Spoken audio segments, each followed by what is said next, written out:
Today we are here at City Mortuary.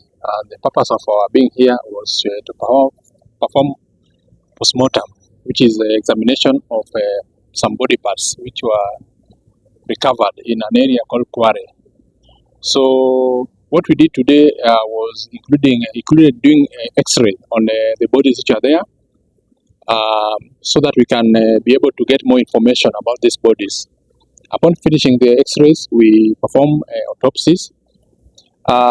We perform examination on the contents of 3 body bags, 2 of which we completed the examination and 1 will continue later.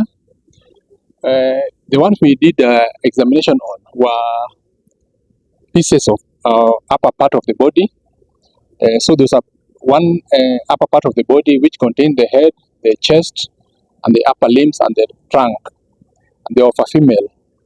Upon further examination, we found that this female had injury to the head. There was a bruise on the left side of the scalp with bleeding in the brain.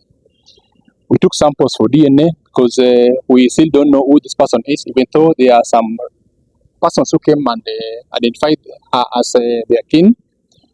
Then after that, we proceeded to the next body bag, which had a lower part of a female body, dressed in a blue panty, which was flowered and torn, and it also had some blood stain.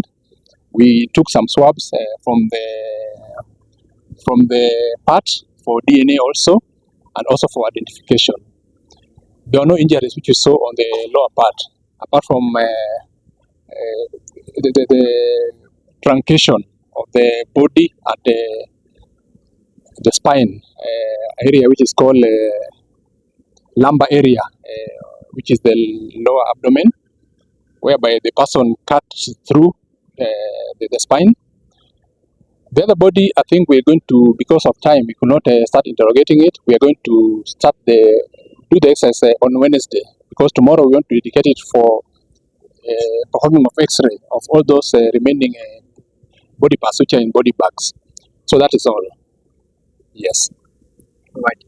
So far, have you managed, or rather, can you tell so far the cause of death was that which you have expected? Yeah, as I said, that upper part of the body, we saw that it had head injury. It's like she was hit by a blunt object on the left side, which caused a lot of bleeding in the brain. The lower part, we suspect that this lower part belonged to the same person, because when you look at the complexion, when you look at the area of the spine which had been cut through, we can reconcile it to be of the same person. But we don't want to be so sure until we confirm through DNA which we have taken. Yes. Okay. So are we expecting to have this exercise continuing for the rest of the week? This exercise will continue until we finish all the body bags, because there are several body bags which are brought here. So we want to continue until we finish all of them. So that now we can be able to tell how many people are really involved and what to their cause of death, all of them. Yes. Yeah. Seeing as how the bodies were mutilated, are there any similarities between these bodies and the Lillian Waini case? For Lillian Waini, I don't know, unless I go back to my notes and have a look here. Yeah? So I cannot be able to tell whether there's similarity.